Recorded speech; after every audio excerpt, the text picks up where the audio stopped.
क्या आपने कभी सोचा है कि देश के सबसे शक्तिशाली नेता और प्रधानमंत्री नरेंद्र मोदी किसी को अपना बॉस कह सकते हैं? सुनने में ये थोड़ा अजीब लग सकता है, लेकिन आज यही सच है। दिल्ली के बीजेपी मुख्यालय में कुछ ऐसा हुआ जिसने राजनीति के जानकारों को भी हैरान कर दिया। प्रधानमंत्री मोदी ने मंच से सरेआम ऐलान किया कि पार्टी के मामलों में अब एक 45 साल का युवा नेता उनका बॉस होगा। ये युवा नेता कोई और नहीं बल्कि बीजेपी के नए राष्ट्रीय अध्यक्ष नितिन नबीन हैं। अब सवाल ये है कि आखिर प्रधानमंत्री ने ऐसा क्यों कहा और इस नए नेतृत्व के पीछे बीजेपी की 2026 वाली बड़ी रणनीति क्या है? आज की इस खास रिपोर्ट में हम इसी पर विस्तार से चर्चा करेंगे। यहीं पर असली ट्विस्ट आता है, क्योंकि ये सिर्फ एक पद का बदलाव नहीं है बल्कि एक पूरी पीढ़ी का बदलाव है। प्रधानमंत्री मोदी ने नितिन नबीन को मिलेनियल यानी आज की पीढ़ी का नेता बताया। उन्होंने कहा कि नितिन नबीन के पास वो युवा ऊर्जा है और साथ ही संगठन का इतना अनुभव है जो पार्टी को नई ऊंचाइयों पर ले जाएगा।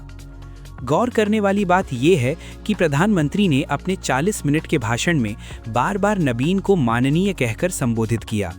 उन्होंने यहाँ तक कह दिया कि अब उनके हर शब्द से पार्टी को नई दिशा मिलेगी।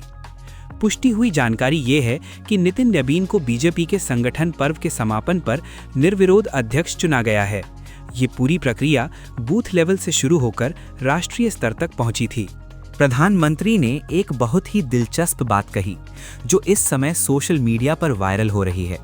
उन्होंने कहा कि मैं एक कार्यकर्ता के रूप में नए अध्यक्ष को अपने काम का हिसाब दे रहा था, अब वो मेरी सीआर लिखेंगे।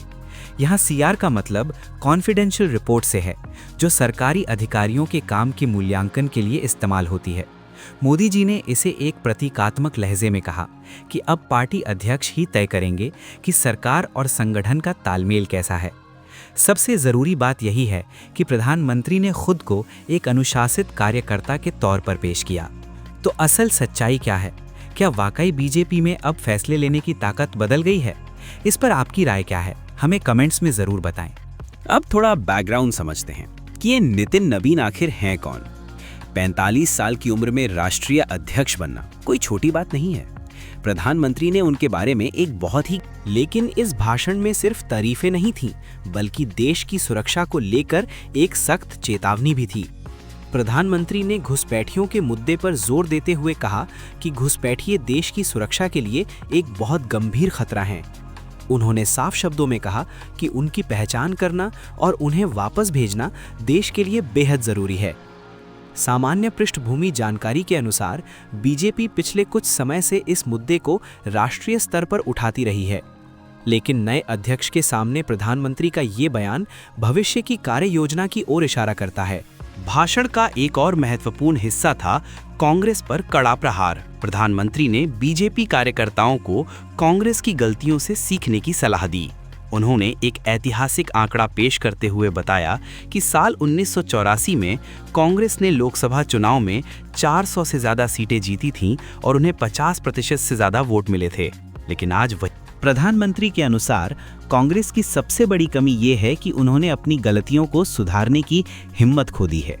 उन्होंने बीजेपी कार्यकर्ताओं को आगाह किया कि उन्हें उन बुराइयों से दूर रहना है जिन्होंने कांग्रेस को विनाश की कगार पर खड़ा कर दिया है। यहाँ प्रधानमंत्री ने आत्ममंथन की बात की। उन्होंने उदाहरण दिया कि बीजेपी चुनाव जीतने के बाद भी अपनी कमियों को देखती है और जहाँ हार मिलती है वहाँ सुधार की कोशिश करती है। हाल ही में महाराष्ट्र के नगर निकाय चुनावों में मिली जीत का जिक्र करते हुए उन्होंने कहा कि पार्टी को इस जीत पर बैठना नहीं है, बल्कि अगले चुनावों की तैयारी अभी से शुरू करनी है। यहीं पर एक और बड़ा सवाल उठता है, क्या बीजेपी सिर्फ एक राजनीतिक दल है या कुछ और? प्रधानमंत्री ने इसका जवाब देते हुए कहा कि बीजेपी एक परंपरा है, एक परिवार है। उन्होंने कहा, हम सदस्यता से ज्यादा रिश्तों को महत्व देते हैं। ये एक ऐसा संगठन है जो किसी पद से नहीं बल्कि एक प्रक्रिया से चलता है। उनके शब्दों में बीजेपी में अध्यक्ष बदलते हैं लेकिन आदर्श नहीं बदलते, नेतृत्व बदलता है लेकिन दिशा नहीं बदलती। इसका बैकग्राउंड ये है कि बीजेपी ने अपने सफर की शुरुआत जीरो से की थी। प्रधानमंत्री ने अटल बिहारी वाजपेयी, लाल कृष्ण आडवाणी और मुरली मनोहर जोशी जैसे दिग्गज नेताओं का नाम लिया जिन्होंने पार्टी को शिखर तक पहुंचाया।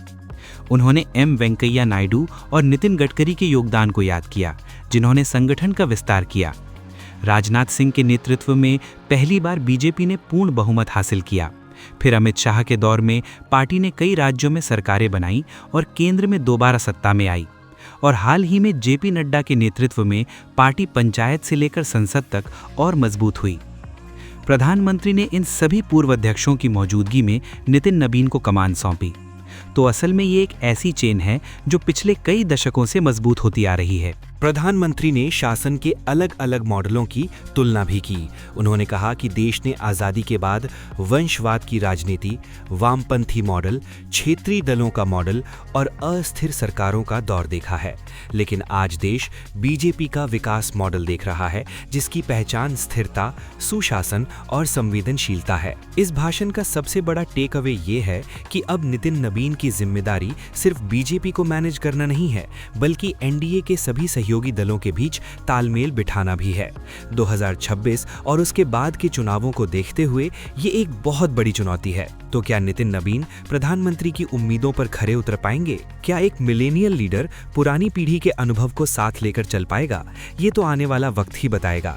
लेकिन एक बात साफ है कि प्रधानमंत्री मोदी ने नितिन नबीन को बॉस कहकर उन्हें वो ताकत और सम्मान दे दिया है जिसकी जरूरत एक राष्ट्रीय अध्यक्ष को होती है। अंत में प्रधानमंत्री ने एक बहुत ही प्रेरणादायक बात कही कि बीजेपी में पद संभालना एक व्यवस्था है, लेकिन काम करना जीवन भर की जिम्मेदारी है। अब देखना दिलचस्प होगा कि बीजेपी की ये नई टीम आने वाले समय में देश की राजनीति को किस दिशा में ले जाती है। इस पूरे घटनाक्रम पर आपकी क्या राय है? क्या आपको लगता है कि युवा नेतृत्व बीजेपी को और मजबूत करेगा? अपना जवाब नीचे कमेंट बॉक्स में जरूर लिखें। अगर आपको ये जानकारी पसंद आई हो तो इसे शेयर करना ना भूलें। अगली वीडियो में हम बात करेंगे कि कैसे ये नया बदलाव राज्यों के आगामी चुनावों पर असर डालेगा। आज के लिए बस इतना ही। धन्यवाद। क्या आप चाहेंगे कि मैं इस खबर के किसी विशेष पहलू पर और विस्तार से जानकारी दूं?